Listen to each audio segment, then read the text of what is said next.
I feel great. Now, what do you normally say when people ask you, how do you feel? How are you? Well, if you're like most people, you probably say something like, not too bad, I'm fine, could be better. Now, believe it or not, but it projects so many things. If you simply say, it's okay, it's fine, not too bad.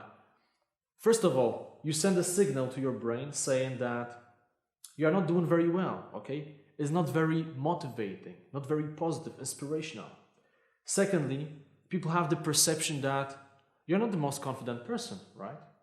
So, whenever somebody asks you, how do you feel?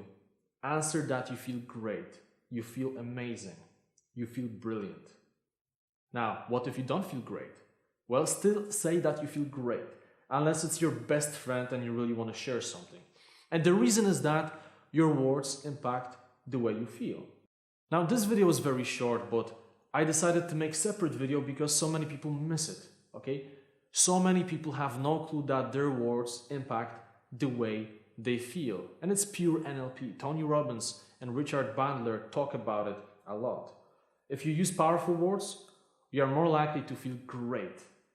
If you use negative vocabulary, well, you are more likely to feel negative. So in this case, when you say that you feel great or you feel amazing, you create a bunch of benefits. Okay, first of all, you're sending a subconscious signal to your brain saying, hey, a party, I feel great, so make me feel great. And eventually you will actually start feeling better. Now, the second thing is that you create this accountability factor. Because when you say that you feel great, later on you can't just walk around with your head down and a grumpy face, because you will not be congruent.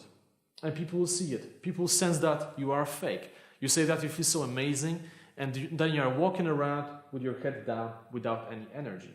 So when you say that you feel great, you kind of have to show that you actually feel great, especially when you do it in the office, in your company. Now, the third thing is that only confident people say that they feel great. Why? Because if somebody doesn't have a lot of confidence or self-esteem, he or she will not risk saying that they feel amazing, okay? They feel as if it's not right, because there are so many people who are suffering in the world.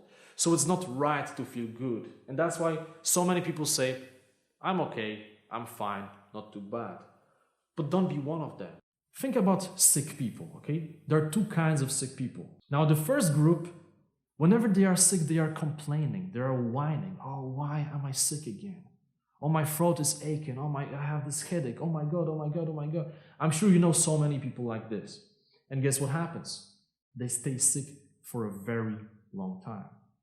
Because they are sending a signal to their brain. Hey, I'm sick. I acknowledge that I'm sick. And I kind of know that I'm going to stay sick for a long time. Now, this is negative way of thinking. Whatever you focus on in life, this is what you get. On the other hand, there is a second group of people. People who stay positive no matter what. They may be very sick, but you know what? They don't focus on that. They focus on the positive. They focus on the future. And these people have so much positive energy, so much motivation, and they focus not on the present, not on the past. They focus on the future, and the future is bright. And these people can fight diseases very, very quickly. Sometimes just like this.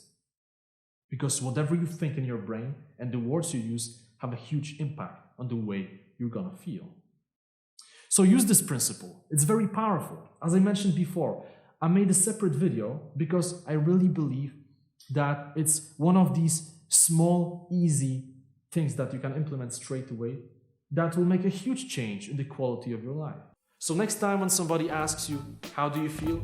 Say, I feel great.